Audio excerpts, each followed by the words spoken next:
Saya itu menjadi presiden di saat Indonesia menghadapi bahaya akan terurai. Kelompok-kelompok separatis ada di mana-mana. Jadi saya berangkat keliling-keliling dunia itu 80 kali dalam 20 bulan. Jadi 4 kali 1 bulan. Itu tugas saya cuma satu. Apa? Yaitu membuat supaya integritas wilayah Indonesia ini tetap. Itu aja, nggak ada pikiran lain. Tapi ada yang menuduh bahwa Gus Dur ini sebenarnya menggunakan aji mumpung. Mumpung jadi presiden, dibayarin negara, keliling jalan-jalan. Alah, nanti sejarah akan membuktikan. Tapi Gus Dur, perjalanan Anda itu menelan biaya sampai 52,7 miliar. Ya, tapi eksistensi Indonesia sebagai satu negara harganya jauh lebih tinggi. Saat menjadi presiden, Abdurrahman Wahid atau Gus Dur dikenal sebagai sosok yang kerap melakukan kunjungan ke berbagai negara di dunia. Langkah ini sempat menuai kritik tajam karena dinilai menghabiskan anggaran negara dalam jumlah besar. Beberapa pihak menilai kebiasaan Gus Dur tersebut kurang relevan dengan situasi Indonesia yang tengah menghadapi berbagai persoalan domestik.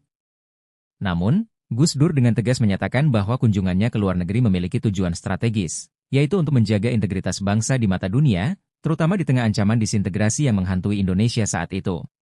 Pada masa pemerintahan Gus Dur, Indonesia baru saja keluar dari krisis multidimensional pasca reformasi 1998. Runtuhnya pemerintahan Orde Baru dan gejolak politik yang terjadi meninggalkan dampak buruk pada citra Indonesia di kancah internasional. Berbagai wilayah seperti Aceh, Papua, dan Timur Timur mengalami pergolakan yang mengancam keutuhan negara. Dalam kondisi ini, Gus Dur merasa perlu untuk menggalang dukungan internasional demi memperkuat posisi Indonesia sekaligus membangun kepercayaan global. Ia bahkan melakukan perjalanan ke luar negeri hingga 4 kali dalam 1 bulan untuk memastikan stabilitas politik dan diplomasi Indonesia tetap terjaga. Namun, kritik terhadap kebijakan tersebut seringkali tidak melihat konteks yang sama. Ketika presiden-presiden berikutnya seperti Megawati, Susilo Bambang Yudhoyono, SBY, Joko Widodo, hingga Prabowo melakukan hal yang sama, yakni kunjungan kerja ke luar negeri, kritik yang serupa justru tidak terlalu mencuat. Misalnya, Megawati juga aktif dalam membangun hubungan diplomatik dengan negara-negara lain, SBY kerap melakukan perjalanan luar negeri untuk memperluas kerja sama ekonomi dan politik, sementara Jokowi dikenal sering mempromosikan investasi Indonesia ke dunia internasional. Prabowo Subianto, dalam kapasitasnya sebagai Menteri Pertahanan, juga sering melakukan perjalanan diplomatik ke luar negeri untuk memperkuat kerjasama pertahanan. Pertanyaan yang muncul kemudian adalah, bukankah kunjungan luar negeri para presiden dan pejabat negara tersebut juga menghabiskan anggaran yang tidak sedikit? Mengapa kritik yang sama tidak dilontarkan kepada mereka seperti halnya pada Gus Dur? Jawabannya mungkin terletak pada persepsi publik terhadap konteks dan tujuan dari kunjungan tersebut. Gus Dur beroperasi dalam situasi krisis nasional yang kompleks, sehingga upayanya sering disalahpahami sebagai pemborosan. Padahal, langkahnya justru sangat strategis untuk menyelamatkan keutuhan negara. Semua kunjungan luar negeri pada dasarnya memerlukan anggaran besar. Namun, konteks dan tujuan menjadi kunci dalam menilai manfaat dari kebijakan tersebut. Dalam kasus Gus Dur, misi menjaga integritas bangsa di mata dunia menjadi alasan yang jelas dan relevan untuk kunjungan internasional yang dilakukannya. Upaya ini membuktikan bahwa diplomasi juga menjadi investasi strategis bagi masa depan bangsa. Sayangnya pada waktu itu banyak masyarakat Indonesia yang tidak memahami niatan Gus Dur ini. Dan justru menghujat Gus Dur karena berbicara dengan orang-orang Israel.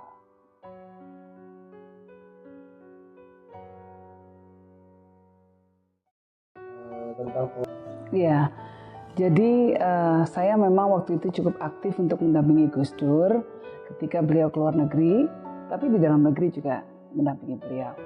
Namun di luar negeri karena mungkin saya cukup lancar berbahasa Inggris, jadi bisa membantu terutama untuk membacakan banyak teks-teks berbahasa Inggris yang harus diketahui oleh Gus Dur. Banyak pengalaman berkesan tentunya ya. Salah satu pengalaman paling berkesan adalah walaupun Gus Dur itu dituduh sebagai presiden yang terlalu sering bepergian ke luar negeri, waktu ketua MPR waktu itu mengkritik Pak Amin Rais, Gus Dur suka jalan-jalan gitu ya. Nah, sebetulnya kita ketika keluar negeri itu nggak ada jalan-jalannya sama sekali, karena kunjungannya itu sangat singkat. Waktu satu hari bisa 2 negara. Kebayang capeknya kayak gimana. Saya yang dampingi Gus Dur, ini nggak tahu sebuah kota itu bentuknya seperti apa. Karena yang saya lihat itu paling cuma airport, hotel, lalu gedung pertemuan atau istana presiden atau perdana menteri, kantor perdana menteri misalnya, lalu kembali lagi biasanya langsung ke airport, berangkat lagi pulang atau berangkat langsung ke negara lain. Jadi boro-boro mau shopping ya. Jadi sering sekali kunjungannya itu begitu singkatnya, memang tujuannya hanyalah untuk mengakrabkan hubungan bilateral antara kedua negara. Gus Dur itu kan kuatnya di silaturahmi. Nah, karena penguasaan bahasa beliau yang bisa banyak sekali bahasa, maka kemudian ini menjadi alat diplomasi yang menurut saya pribadi cukup efektif. Karena baik dalam hubungan di tingkat domestik, di tingkat lokal, nasional maupun internasional, relasi pribadi itu menjadi penting. Ketika ada persahabatan yang terjalin antara kepala negara, tentu akan lebih mudah untuk melobi bagi kepentingan negara kita. Ini yang coba dicapai oleh Gus Dur. Dan terbukti waktu itu banyak hal yang bisa dicapai. Misalnya komitmen dari beberapa perusahaan dari negara yang kita tuju untuk berinvestasi di Indonesia. Lalu juga soal perdagangan, misalnya ada simplifikasi mata rantai perdagangan, tidak melalui lagi misalnya pihak ketiga, misalnya soal kedelai, ya kita tempe butuh banyak sekali kedelai, tapi pada waktu itu impornya harus melalui Amerika, padahal produknya dihasilkan oleh Brazil. Jadi Gus Dur ini memotong mata rantai supaya harganya lebih murah. Jadi langsung dari Brazil. Ini contoh paling gampang gitu ya. Nah, Gus Dur sendiri sangat ingin membangun poros ekonomi baru untuk ya bisa dikatakan melawan hegemoni barat ya. Pada waktu itu perdagangan internasional sangat dikuasai oleh negara-negara barat, blok negara-negara barat, sehingga negara-negara di kawasan Asia, terutama Asia Pasifik itu seolah-olah tidak mendapatkan posisi tawar yang cukup baik. Semua ditentukan oleh hegemoni dari negara-negara barat. Gitu. Gus Dur itu membangun relasi bukan cuma relasi yang sifatnya formal, tetapi juga dimulai dari hubungan yang personal dan emosional. Dan biasanya dimulai dari cuk. Ketika dimulai dari lelucon, ketika kita bisa tertawa bersama, maka hubungan menjadi cair. Nah, kalau sudah cair, maka lebih mudah untuk bicara apapun. Dan cara diplomasi yang seperti ini juga sangat efektif, terutama ketika berkaitan dengan kepala-kepala negara di Timur Tengah, negara-negara Arab, Qatar, Kuwait, dan lain sebagainya. Ketika Gus Dur kemudian melontarkan joke-joke atau lelucon yang menggunakan bahasa Arab, dan itu langsung mengena di hati mereka. Makanya saya sendiri merasa mereka cukup menyimpan kenangan yang baik tentang Gus Dur. Karena ketika saya kemudian berkunjung ke beberapa negara tersebut, gitu ya, itu mereka masih ingat beberapa misalnya menterinya yang zaman dulu sudah pernah menjadi pejabat, itu masih ingat tentang Gus Dur dan bercerita kepada saya. Karena saya baru pulang dari Oman, ya maka ini kenangan yang paling gres, paling anyar ya. Gus Dur itu satu-satunya kepala negara di Indonesia yang pernah berkunjung ke sana, bertemu dengan Sultan Qaboos, ya, Sultan Oman, yang memang juga pemikirannya sangat progresif. Beliau mendirikan sebuah Royal Opera House atau gedung opera yang memainkan banyak sekali pertunjukan-pertunjukan baik dunia Islam maupun dunia Barat. Ini kan suatu hal yang sangat progresif ya. Negara Islam di Timur Tengah, tapi punya opera house yang justru memainkan karya-karya opera dari dunia manapun gitu. Nah, jadi nyambung sama Gus Dur. Nah, saya ke sana ya masih dia betul nyambung semua frekuensinya, pembicaraannya juga nyambung.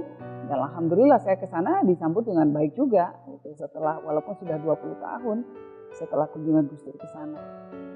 Terutama berkaitan salah satunya dengan Timur-Timur, ya, bagaimana dengan East Timor, ya, bagaimana Gus Dur berusaha untuk membangun rekonsiliasi dengan tim-tim, ya, bagaimana agar sejarah kedua negara yang pernah menyimpan luka, ini bisa sembuh dan kita bisa move on, kita bisa menatap masa depan bersama, menata hubungan yang lebih baik, yang saling menghormati satu sama lain. Gitu. Gus Dur penekanannya pertama adalah bahwa kalau ingin menjadi mediator yang baik, ya harus membuka komunikasi dengan kedua belah pihak. Ya harus bisa bersikap netral. Nah, sikap netral itu ditunjukkan dengan cara membuka negosiasi, membuka komunikasi. Ini yang coba dilakukan Gus Dur untuk menengahi krisis di Timur Tengah, terutama krisis Palestina-Israel. Karena itulah Gus Dur habis ketemu Yitzhak Rabin, ketemu dengan Yasser Arafat untuk membuka komunikasi. Gimana caranya supaya bisa ketemu kepentingannya, titik temunya ada sehingga tercipta perdamaian di Timur Tengah. Itu upaya-upaya Gus Dur. Sayangnya pada waktu itu banyak masyarakat Indonesia yang tidak memahami niatan Gus Dur ini. Dan justru menghujat Gus Dur karena berbicara dengan orang-orang Israel. Dan dalam pandangan Gus Dur, bagaimana kita bisa mengajak mereka ke meja perundingan kalau komunikasi saja tidak mau. Nah, inilah yang coba dilakukan Gus Dur. Dan sayangnya upaya itu belum sempat diteruskan ya, sehingga sampai sekarang kita melihat proses perdamaian di Timur Tengah seolah-olah terhenti begitu saja dan makin meruncing konfliknya. Kalau saja dulu upaya kita bisa lebih gigih kita lakukan, mungkin akan berbeda sekarang suasana di Timur Tengah. Lalu Filipina misalnya, Gus Dur mencoba menjadi jembatan antara MILF ya, kelompok pemberontak di Filipina dengan pemerintah Filipina.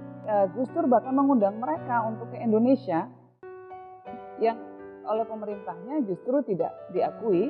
Gus Dur memfasilitasi agar bisa ketemu. Nah, sikap yang semacam ini yang berani untuk keluar dari zona nyaman dan berusaha memang dengan sungguh-sungguh upaya genuine yang dilakukan untuk memastikan bahwa semua orang mau duduk di meja perundingan. Jangan lagi deh pakai kontak senjata. Taruh dulu deh kontak senjatanya. Senjatanya ditaruh dulu supaya kita bisa bicara.